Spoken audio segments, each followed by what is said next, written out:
Welcome to the Muslim Matters podcast. I am your host, Zainab bint Yunus, and today's guest is Dr. Saadia Mian.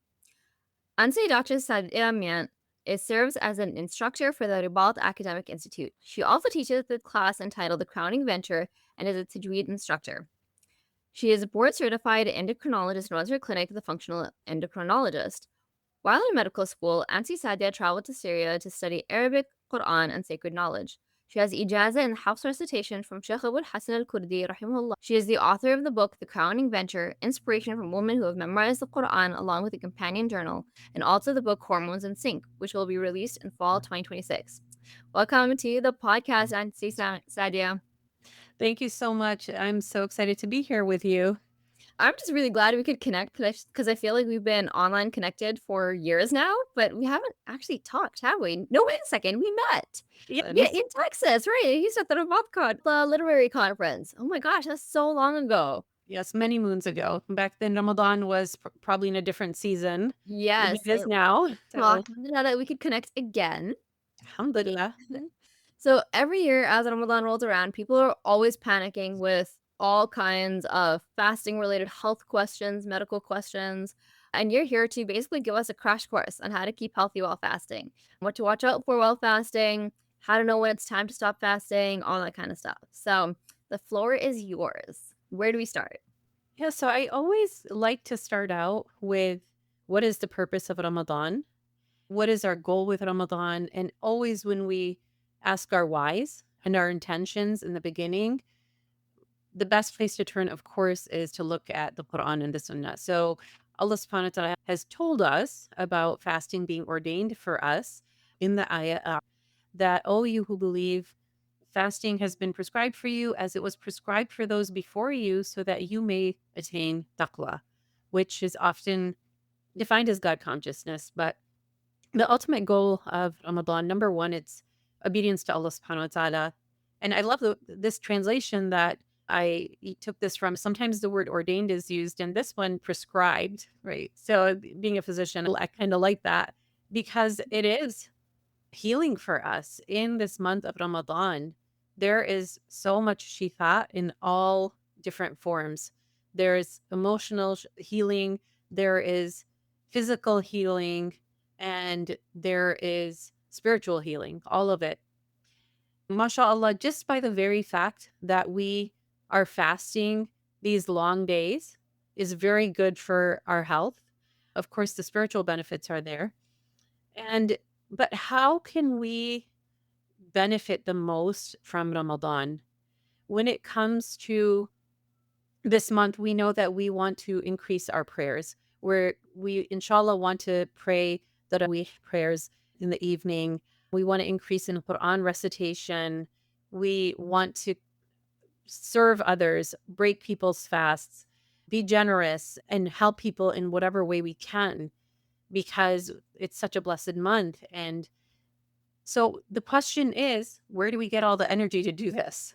That's my whole umbrella when it comes to health and Ramadan That's is exactly what everybody wants to know. yes, like we want to make the most out of this beautiful month. Even though what I love, one of my favorite hadith is the one where the Prophet ﷺ is telling us that even sleeping in Ramadan is worship. So, alhamdulillah, that's always a glad tiding for us, but we want to do more. And for that, we need the energy. And that's what I like to focus on when it comes to health.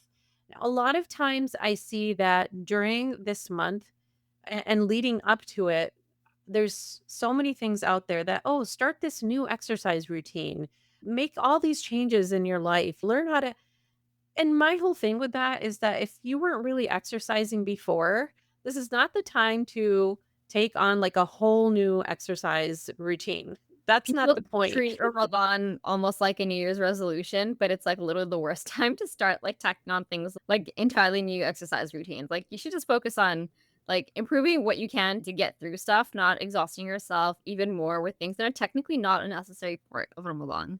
Exactly.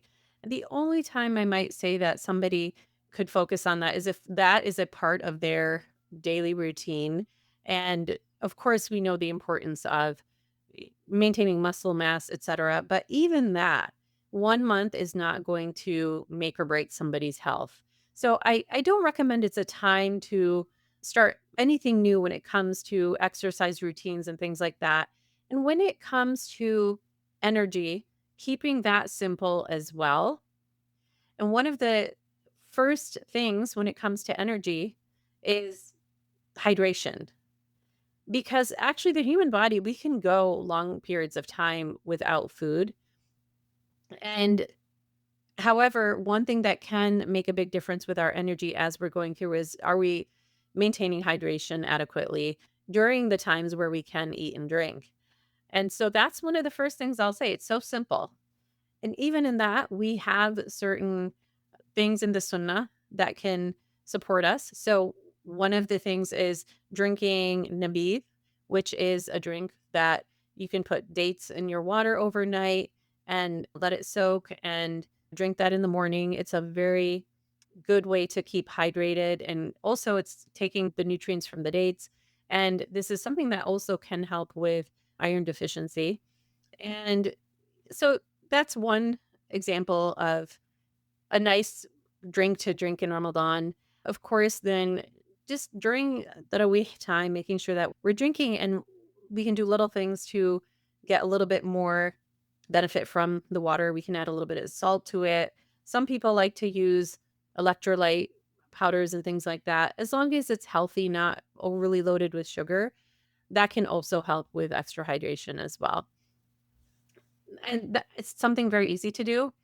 And one of the things that I like to ask as I talk about this, one of my favorite topics, is energy finite, or can we renew it and create it? And sometimes we think of our energy as finite. So once it's run out, that's it. But alhamdulillah, we can take these steps. And when it comes to the other aspects of energy, I know this is right before Ramadan. Sometimes it's hard to get many things in, but there could be something very simple, physical cause sabotaging your energy and your health. Many people are walking around with low vitamin D, potentially low vitamin B12, and low iron. Those are probably the top three things that can sap energy. Yeah, I think that's really common, especially for a lot of women who are already prone to iron deficiency, I think. And for those of us who are in certain climates where you don't get a hell of a lot of sun, that's going to be even more of an issue. Correct, because the vitamin D really kind of needs the sun to properly form in the body. And so in the winter months, especially, it can become an issue. It's a very simple thing to take care of beforehand because we can do so many other things to increase our energy. But if somebody is anemic or the other vitamins are low, it's going to be an uphill battle. And it's something so easy to correct. And the other thing, so those are some of the things that I tell people to take care of beforehand. Now, there is another special case which many people suffer from, and especially in my field, since I'm an endocrinologist, I manage insulin resistance a lot. So, of course, I see patients with diabetes, prediabetes, but even before prediabetes, many people can have insulin resistance, which can show up many years before the normal labs show any change, before the hemoglobin A1C goes up, before the blood glucose levels go up. There can be a rise in the insulin levels. And this can also be something that saps people's energy because insulin resistance, with the fluctuating insulin levels, it can lead to, sometimes we see high blood sugars, sometimes they're low, and that can make people feel very tired. That is something, again, seeing your physician ahead of time and not only getting the right blood work done. Like I said, sometimes it's not going to show up in the blood work. Seeing a physician who can pick up on the signs just by looking at you when you walk in the door and doing a good physical exam, so important. So, how do people tell that maybe this is something to get checked out in the first place? A lot of people early on when they have insulin resistance might have symptoms where they feel shaky and sweaty and maybe a little anxious when they don't eat. And then they eat and they feel better. That's one of the main telltale signs I ask people about. when I suspect that there's insulin resistance is, do you sometimes get really shaky, sweaty, and it's like you have to eat and then you feel better? That's one telltale sign. Because what's happening is, again, early on, the now I'm going to go into a little bit of medical terms here, medical terminology. The pancreas is able to produce extra insulin to take care of the high blood sugars. So that's why we don't see high blood sugars when we do a blood test. But the extra insulin then it comes pouring out when a high sugar meal is eaten, a high carb meal, and then there's a crash after that. That's what's happening during this stage. And when that crash happens is when people don't feel good. So when people are fasting, oftentimes, number one, they may have certain feelings like this, which can make fasting very hard for people. They may actually also get headaches and the fatigue can be increased. For some people, it could potentially be severe enough that they would really need to talk with their physician to see if it's safe for them to fast. If they're getting a headache every day because of what's going on with their insulin and blood sugar levels, then that's an important thing to address. The good news is, if it's caught early on, it can be managed. So it is something that can be managed, and there's different ways to manage early insulin resistance. Okay, so the bit that you brought up about like basically figuring out if you can fast or not, besides the insulin resistance example, are there other cases that people, other situations, other kind of symptoms that people should keep an eye out for before Ramadan so they can have a chat with their doctor? And if so, what are some of those main things to look out for and really look into? Because obviously you don't want somebody passing out in the middle of school or work or whatever. Yes, that's correct. So the most obvious one and one of the most common ones is diabetes. And more particularly with either type 1 diabetes or type 2 diabetes when people are on insulin. That's a big one because being on insulin, blood sugars can fluctuate. There's a risk of low blood sugars, hypoglycemia. And if the diabetes is not well controlled on a regular day, if the blood sugar gets low, they can eat, right? And bring it up. When you're fasting, of course, if it drops low, there's not a lot of options rather other than breaking the fast. And so diabetes is one. And what I had mentioned about insulin resistance, so some people can have such severe hypoglycemia just from being in that stage of insulin resistance that they would need to either address it or question if they are able to fast. And the other, even things that you wouldn't really think about, somebody who suffers from kidney stones, for example, that are very severe. I do know somebody who is in this situation. She cannot fast Ramadan because the dehydration leads to her kidney stones getting much worse. And Oh, that didn't even occur to me. yeah, I was until I met her and knew about her situation, I didn't know about that. It's just something I didn't think about, but it makes sense, of course. And other things, those are the main things that I can think of right now. Some people suffer from severe chronic pain where they need to take medications at certain times. Some people suffer from migraines, and some people, believe it or not, even severe reflux. I know somebody who had gastric bypass surgery and since then has such severe reflux that gets much worse when she doesn't eat to the point where she's in pain and vomiting. So there's many different reasons that people can't fast. Some people have other severe illnesses. Maybe they've gone through some kind of a transplant. I know somebody who's gone through a kidney transplant and is unable to fast. Other people who have kidney disease and the dehydration, their kidneys just can't handle it. So those are the main ones. And the most important thing is to speak with a doctor who is knowledgeable about Ramadan and your health as well. So that's a part that comes up a lot, or a question that comes up a lot. Like, how do I know if it's too much for me? Because a lot of people, of course, like Ramadan is so special and it's something that everybody wants to partake in, right? Like, it is just such a blessed opportunity. It's so incredible. And even though we know we have these exemptions, a lot of folks just want to push through anyway. So, from both a medical and a science perspective, how can people evaluate how sick is too sick to fast, or what side effects are so severe that it becomes a situation where it's actually disliked to fast? And what does Islam really say beyond? We get the generic life or death situation, we get the if you're really compromising your health, the kinda phrase that gets thrown around, but what does that really mean, and how do people overcome guilt as well with the sense of, "Maybe I should be fasting anyways. Allah values me less in Ramadan because I'm not fasting." What's your perspective on that? So again, that comes down to seeing a physician who knows the field. So if it's diabetes, for example, as an endocrinologist, I would be able to assess if I recommend my patient to fast or not.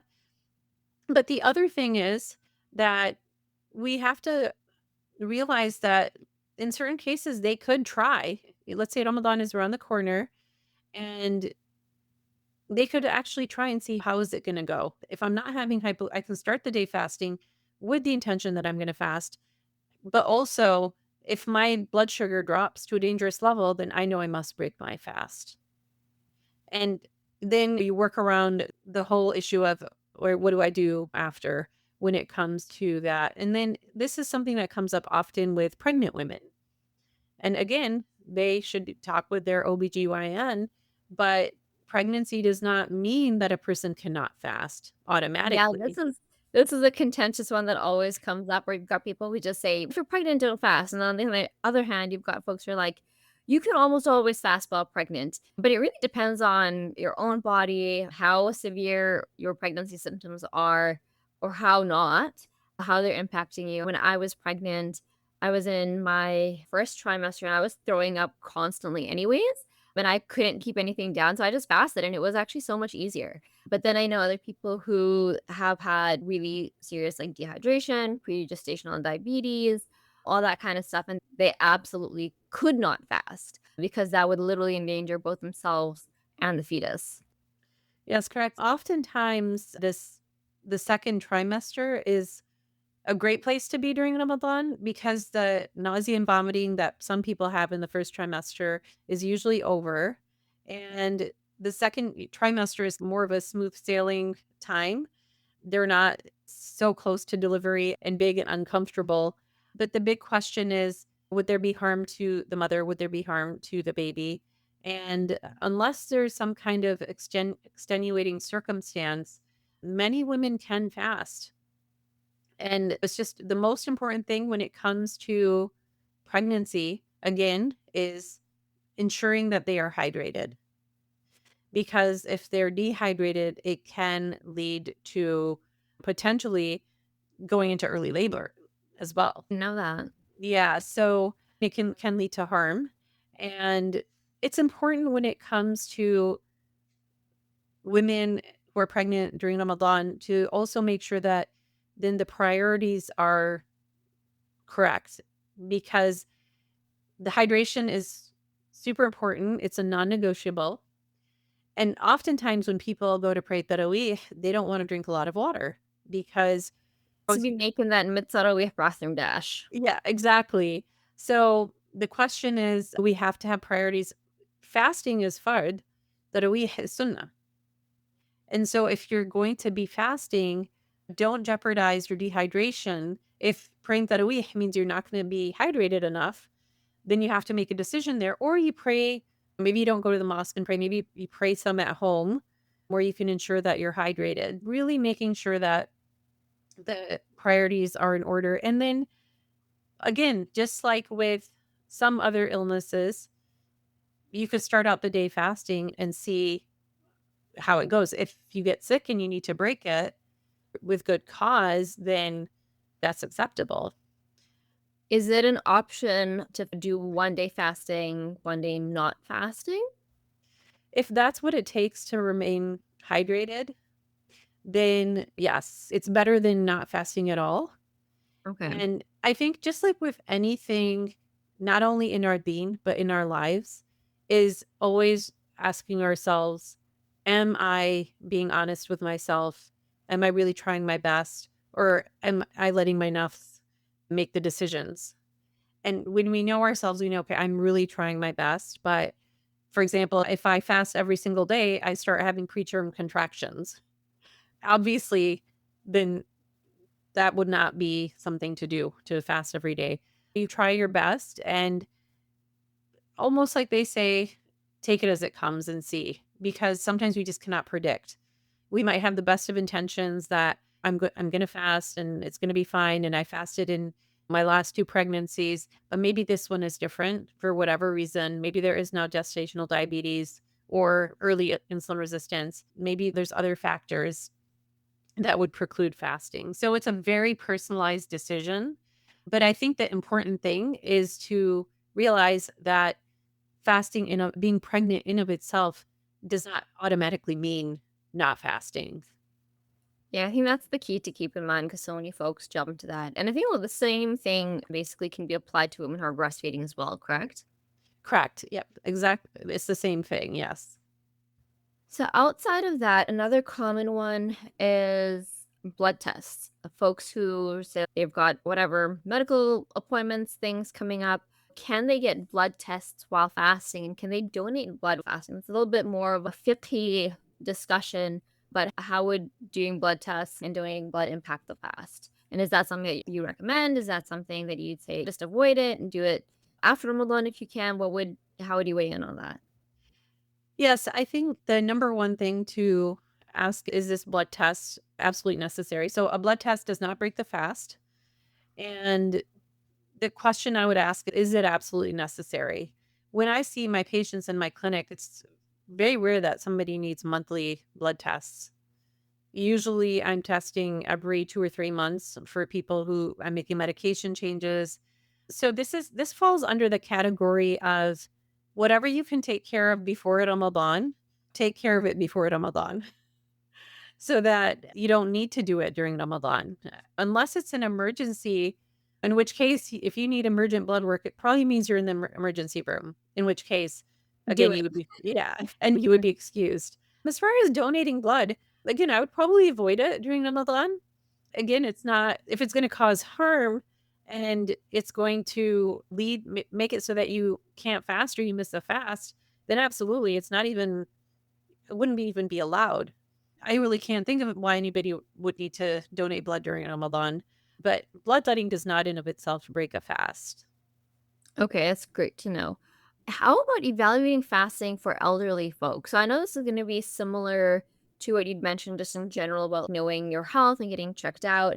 But there's a lot of older folks who they're starting to experience different illnesses, side effects, so on and so forth. And some of it's going to become chronic, and some of them really just want to keep fasting because obviously it means a lot. But for elderly people in particular, what are the things that they really need to look out for to determine is this a Ramadan that they can fast? And there's always that one pivotal Ramadan where things change, and an elderly person, it's their last Ramadan that they can fast, basically.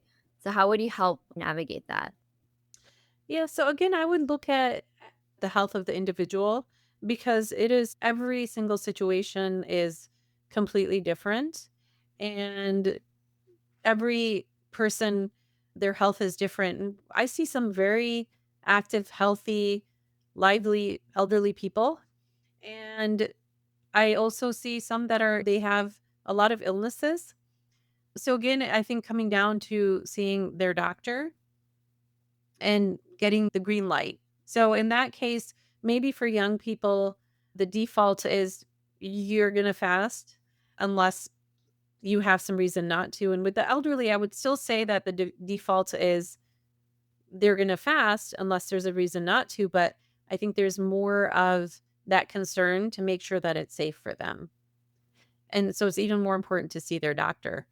And the interesting thing is, which I'm sure you have seen this as well, is that Muslims struggle when they are not able to fast. It can Oh, yeah. be, yeah, it can be very challenging because people, other people might think, oh, why aren't you happy? You get to out of all this fasting, but The thing is, if anybody, especially if they've experienced fasting Ramadan, the spiritual upliftment that comes from that, the spiritual cleansing, the all of the different benefits, people don't want to miss out on that.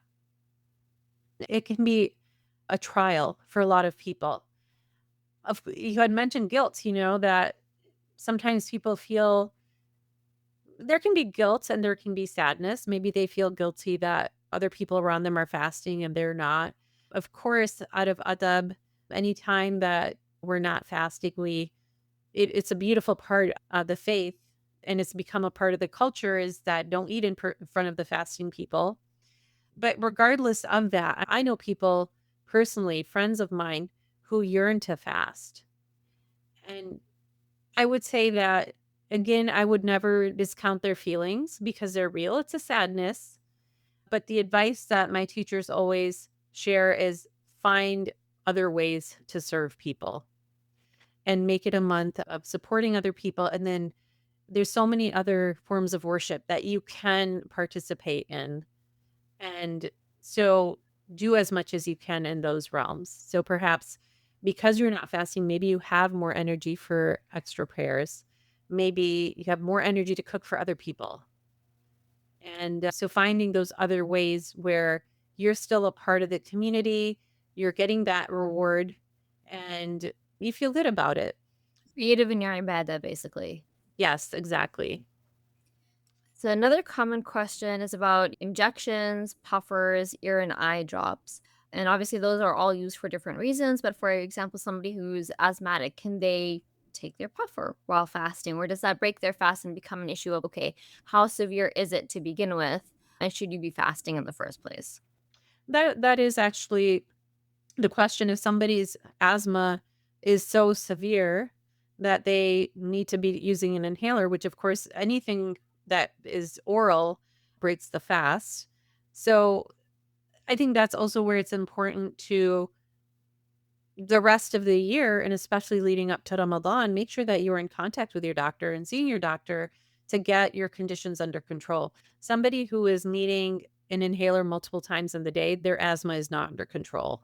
There's something that's missing in their regimen because there are more long-term medications and things. As somebody who has something like COPD, chronic obstructive pulmonary disease from for whatever reason, then if it's come to a point where they need something all the time, then they may fall under the category of being excused. And what about injections? I know there's a lot of confusion around, does an injection break your fast? What kind of injection breaks your fast? What's the default on that? So an injection of itself does not break the fast. And again, there's the side of it, does it break your fast or not? But then the other part of it is what injection is mandatory to take during the fasting time. So again, if it's something that you absolutely need, then it doesn't break the fast, right?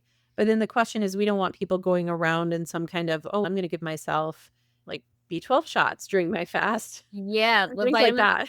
shots are really popular these days with the, like, wellness industry in particular. Yeah, and I think the big question looking at all of this is even the longest fast, in some places and times of the year, what is the longest fast there is? Maybe 20 hours? There's not that many things that would absolutely need to be taken. Some people are in medications that are, for example, twice a day, 3 times a day. There's usually a workaround for that. Mhm. Yeah, I think that was the next question actually. For those who have medications that you're supposed to take, like, at certain points in the day, but I guess that also goes back to have your pre-Ramadan discussion with your doctor and get that sorted out. Exactly. Yeah. Another one that comes up is something like getting some kind of dental surgery and anesthesia. How does that impact one's fast? Again, when it comes to dental work, it should be done beforehand unless there's an emergency, in which case you would break your fast anyways. If you had some kind of emergent thing happen with maybe a tooth, like or something like that. But it doesn't make sense, for example, oh, let me schedule my routine dental cleaning during Ramadan. Yeah, Um, yeah. and when it comes to if somebody is requiring something that is requiring anesthesia, they're obviously in an emergent situation, in some kind of situation, which would probably preclude them from fasting anyways. Okay, so I think that covers a lot of the basic, can I do this, can I not for Ramadan? And going back to what you'd mentioned about metabolic health and overall health while fasting and energy levels, there are a couple other things that people ask about. There are those who say things like fasting is actually really good for you because it's like like a physical detox. From a medical standpoint, like how would you discuss this or express this? Does fasting Ramadan actually improve metabolic health? Does it improve insulin resistance? So it actually can, because anytime the longer we go without sugar in our bodies and the longer we go without eating, it does balance our insulin levels and our blood sugar levels. And anytime we do that, that they are more balanced, we're not spiking the insulin and the blood sugar. It is actually good, very good for us. In fact, one of the ways that we improve metabolic health and support people in losing weight and support them with their diabetes is exactly this, in preventing those spikes of insulin and blood sugar. Because every time the blood sugar spikes like that, it is damaging our bodies. Over time, it can lead to so many different forms of what we call end organ damage. So there is benefit to this. Now, of course, that's not why we do it. I really do believe that the secular world has picked up on fasting, where we have been doing it since we were many children, including myself. For example, when I was really young, my parents would have me do a half fast, a half Yeah, rosa. I think everybody I does that from like the age of 6-ish, right? We're like, you Yeah, don't have to want a fast. And people are like, totally, you can do a half fast, have your lunch. yeah, and for the longest time, I actually thought it was a real thing. This is a real fast. It's like it's a fake option. And later on, when I found out, oh, it wasn't really a real fast, but it's beautiful. It's a part of our being, and but it is good for us. And of course, we know that everything that Allah Subhanahu wa Taala prescribes for us is beneficial for us. And the more I have, as an endocrinologist, when I look at it from this point of view, and also being in functional medicine, I just think how absolutely beautiful it is that the entire ummah is together doing this thing that is not only spiritually healthy and cleansing, but is so good for our health. Now, I will say one thing. Unfortunately, culturally, we have made it into a thing where we can negate the benefits by not eating optimally during the other time. So, breaking our fast with and eating fried foods and then the grazing throughout the night is I'm just gonna ask that for my next question, because people are always like, "Oh, we're gonna lose weight in Ramadan," but then they gain weight. But what's the explanation for this? What's going on? Is there like some secret fasting hormone that's activated that suddenly makes you gain weight, or is there something else going on that we should all know about? I think the main reason people gain weight is because of the choices that they make later in the day when they are eating. And there is this, a lot of times, there's this thing of, oh, all the foods I wanted to eat all day, I'm going to save them and eat them in in the evening. And but the other thing is also, it's just become, now it's a very beautiful thing that community togetherness is a big part of Ramadan, and inviting people and breaking their fast. And we want them to enjoy their food.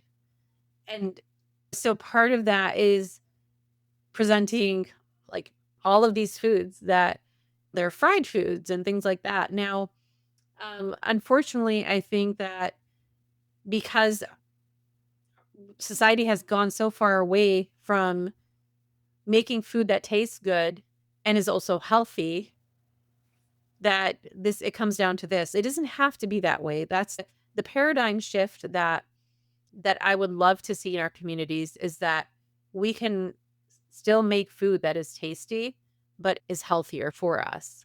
That healthy food does not have to be disgusting and gross and not enjoyable.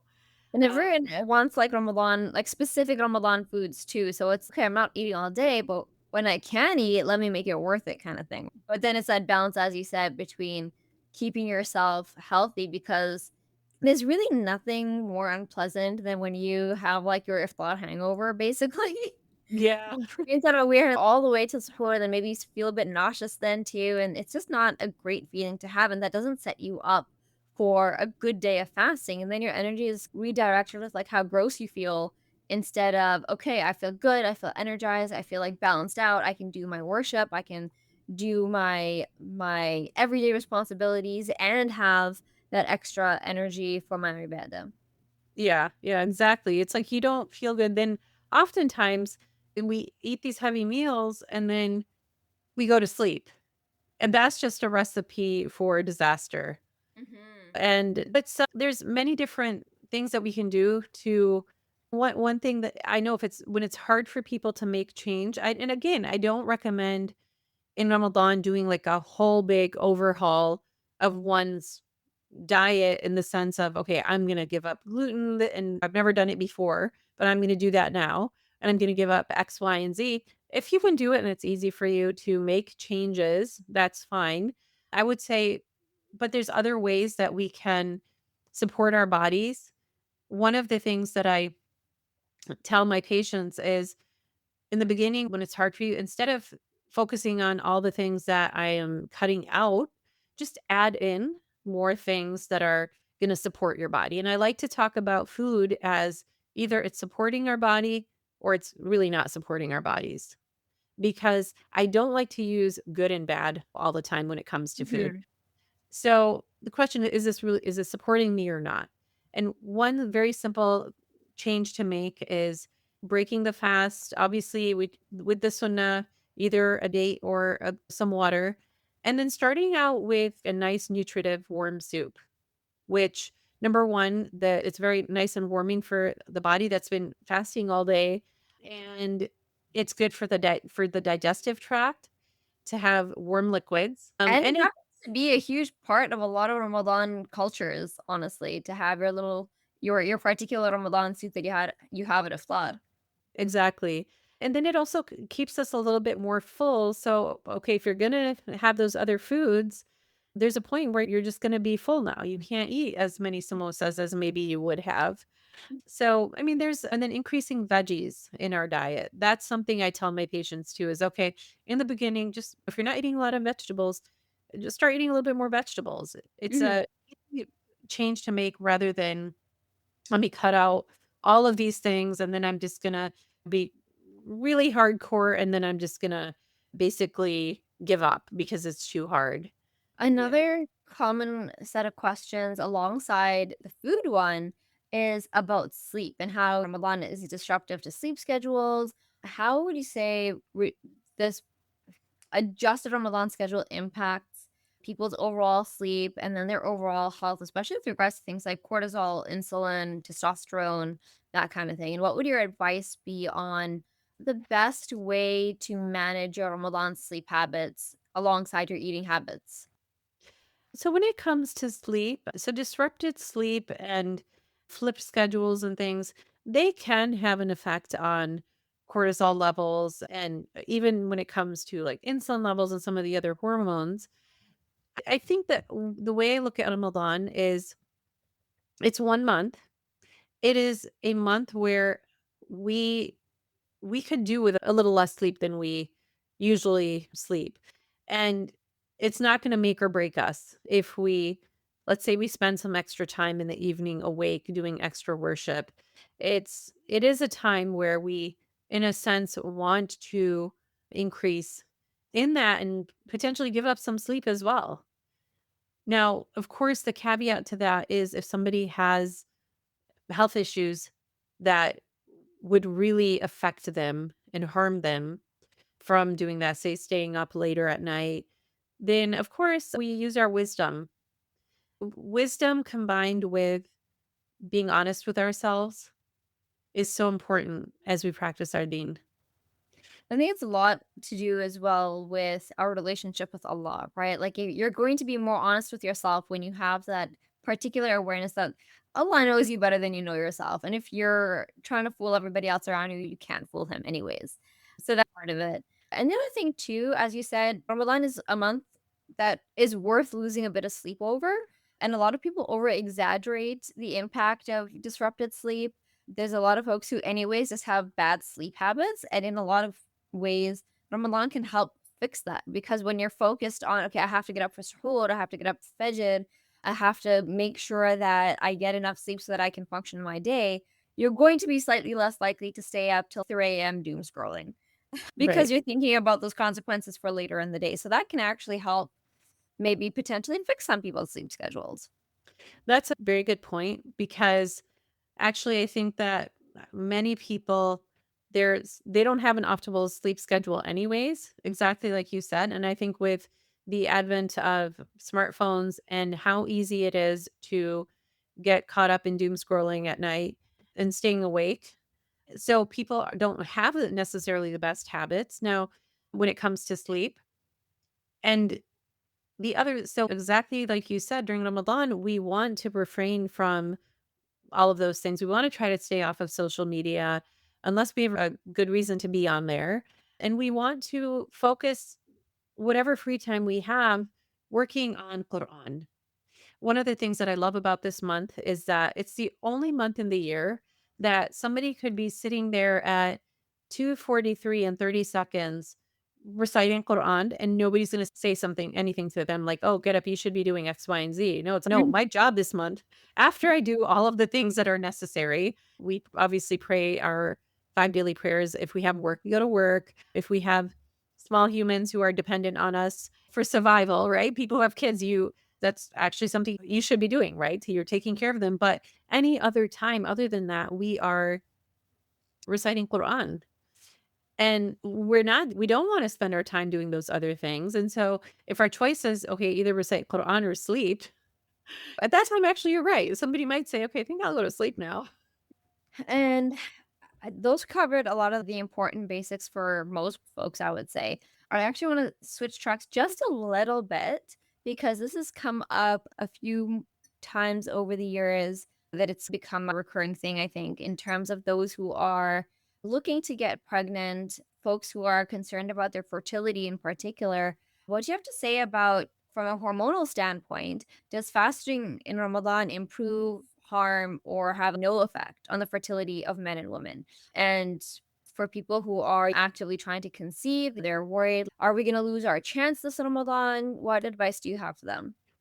Unless they're in an active cycle of, say, if they're doing IVF or some kind of treatment, which again, potentially is something that could be scheduled so it does not coincide with Ramadan, but let's say it it does, that would be a different story. So now if somebody is, let's say they are pregnant and it's been a very difficult road to get there. The question would be should they be fasting or not? But in general, if we look at fertility, especially when it comes to women, it one of the things that can affect fertility is insulin resistance and how that affects all the other hormones. And that's essentially, well, partially that's what PCOS is, a syndrome of insulin resistance, and then it affects all the other hormones. But in general, fasting could potentially help with the insulin resistance, which then could potentially help with. I'm not saying that fasting Ramadan is a treatment for fertility, but in general, fasting is good for balancing out hormones, balancing out insulin levels, which would then again affect the other hormones. So we wouldn't see necessarily a negative effect. There are times where fasting can be harmful for hormones, and that is when somebody has already their cortisol levels are abnormal and they have maybe an adrenal problem, and potentially also we see this with people whose nervous systems are in overdrive chronically. And so sometimes we see high cortisol levels, and fasting could potentially make them worse. But again, it comes down to really having a good medical excuse to not fast. Is it really a medical excuse? And that's where talking with a doctor about that is extremely important. And I would guess that something to keep in mind throughout that process too is that by fulfilling your farad to Allah with fasting in Ramadan, we know that Ramadan is also the month of dua, right? And this is a time more than any other time that if folks are truly looking to conceive, to have children, this is a time to to ask a lot for that. And as you mentioned, it's a lot of the health benefits related to fasting. So it could be that if somebody's like out of concern, they're like, oh, fasting is going to negatively impact my chances. By choosing not to fast based on this assumption, they're actually harming their chances both spiritually and medically. That's I never really looked at it that way, but is Ramadan is a great time for dua. And I think it also the question would come to me that when it comes to an illness that has been you didn't have a hand you have this illness, you didn't choose to be in this state. That may be different than okay, we're doing IVF and we're this is where we're going to do it, right? Because what I know of it that Ramadan is 1 month.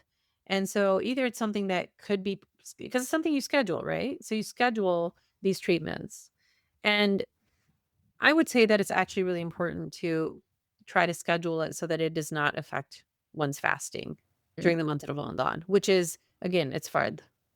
Exactly, exactly. Yes. So that was the fertility angle, mostly for women, I guess. But for men, there's also a lot of concern, especially with those who are getting a little bit older and they're wondering about, does fasting increase or decrease testosterone in men? And what actually is happening to their testosterone levels while fasting?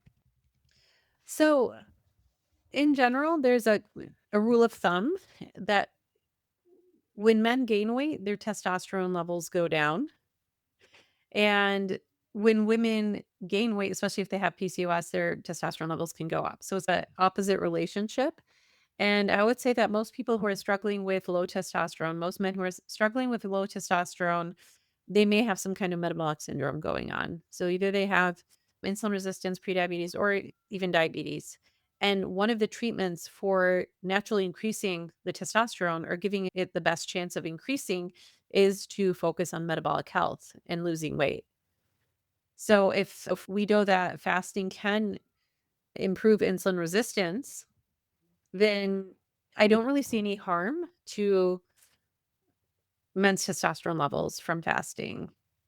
And then if they maintain that advice that you mentioned about watching what you eat and controlling how much you eat, that sounds like it'll all correspond to an improvement in both the metabolic health and the testosterone levels. Yeah, so keeping the good habits, inshallah, that we form during Ramadan, that can really only be beneficial.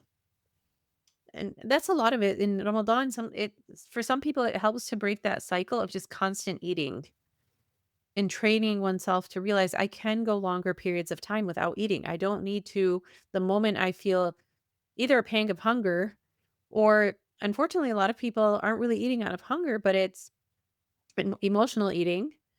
And oftentimes it happens because people are trying to like bury their feelings and not feel them and instead eat. And so giving the body the opportunity to train itself and then also becoming more aware and realizing I don't really need to eat 3 meals and 3 snacks in between and it, realizing that what your body is capable of. And sometimes it helps people to see that, realize how much they were eating unnecessarily too.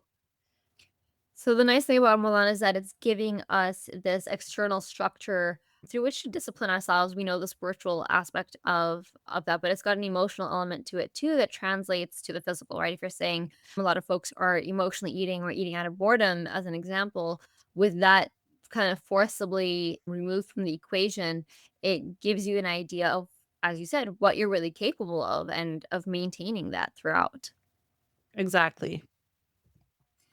You've answered a lot of awesome questions about these very common Ramadan concerns. I really appreciate it. I know we're like all over the place with it, but it's really helpful. I think a lot of people are going to benefit from this because these are just so many recurring concerns that people have. And it's always something that in that the week before Ramadan, everybody's like, wait a second.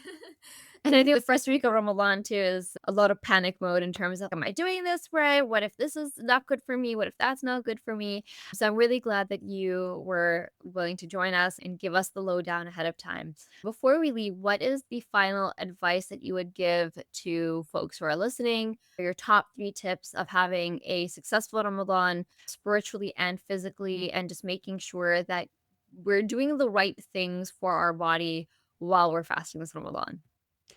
And anytime I talk about Ramadan, I have to talk about one piece of advice that my teacher gave me, gave us, that when Ramadan comes around, categorize your worries into three, like all your affairs into three categories. Number one is it needs immediate attention. And so obviously something you have to do, but do it and get it done.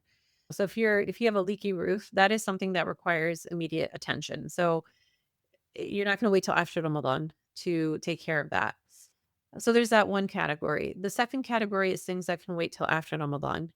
Ramadan, if you think about it, it goes by so quickly. 30 days is not a lot of time. And so things that can wait till after, either take care of it before Ramadan, but now if Ramadan comes and you have not, then it can wait because we don't want to waste a minute of our time in Ramadan doing things that can be done later. We don't want to, it's not a time to start Marie Kondoing our closets and deciding that we want to become a minimalist and therefore I must redo this closet. That is now avoidance. That's something. So those things that can wait till after, take care of those after. And then the third category, things that are just utter nonsense. Those are things that we just throw out. Things like grudges, thoughts that are not serving us, whatever it is, things that they're not benefiting us, just throw them out. It's that third category, things that just don't even matter.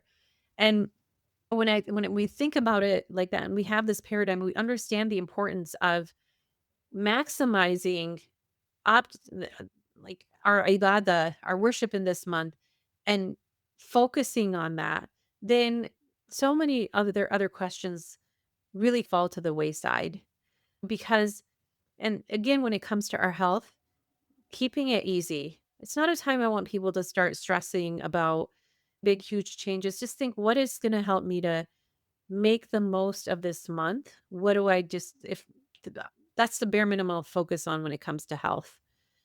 The focus is health in Ramadan, not just health in a sense, because afterwards, fine, do all the extras, all the other things you wanted to do. So focus on, again, like the simple things we talked about hydration, doing what we can to balance our blood sugars when we do eat in the evening, adding in the soup, the veggies, fine. If you want to have those other foods, you can find healthier alternatives, healthier way to make them. But again, don't put, if it's going to derail you, then do what you can, do your best. And I think the third thing, what is number three? I think just keeping that positive attitude, thinking good of Allah subhanahu wa ta'ala, looking at the blessing of having this month where he's always merciful, but it's multiplied in Ramadan. Our rewards are multiplied. All the blessings of having this month and just trying our best to do our best and make the most of it. And not getting caught in especially not getting caught in looking on social media and seeing what are other people doing. Oh my gosh, I'm not doing what they're doing and I'm a horrible. Just no, this is your month, you and Allah subhanahu wa ta'ala. And compete with yourself. Can I do a little bit more this Ramadan than I did last time? Whether it's Quranic recitation, breaking other people's fasts, whatever it is that you can do, and just compete with yourself and don't get caught up in all of the extra things that are not gonna make a difference when we stand in front of Allah subhanahu wa ta'ala. It's just gonna be us by ourselves standing in front of him. Because I know that with social media, that can become a thing now. I'm not doing enough and getting caught in a comparison and analysis paralysis. And also with that, realizing that every season of life is different and one Ramadan may look very different than a previous Ramadan. And being okay with that. I know that sometimes people, their whole Ramadan goes caring for a sick family member. or something like that. And just realizing that there's a reward in that as well. This whole month, everything that we do, if our sleeping is ibadah, then imagine just any other good deed, how much that is rewarded. So really having a good opinion of Allah subhanahu wa ta'ala through all of this. That's the perfect way to end the podcast. Jazakallah khair for that very practical advice that I think we all need, especially what you mentioned about not comparing ourselves to people on social media. That's absolutely such a killer the last few years, as everybody pretty much lives online and displays their lives online, which is not great for our mental or emotional or spiritual health. So thank you for those reminders. And I hope that the listeners have benefited from this. I hope everybody's able to walk away from this episode with more practical advice that they can implement in their lives and inshallah feel a little less anxious about their concerns, whether it's around diet, whether it's around sleep, whether it's around fertility or anything else. So again, Jazakallah khair for joining us today and sharing your knowledge with us. It was my pleasure to be here.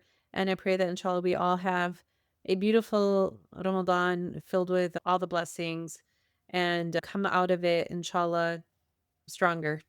Mubarak to all of our listeners, and may Allah accept from us all.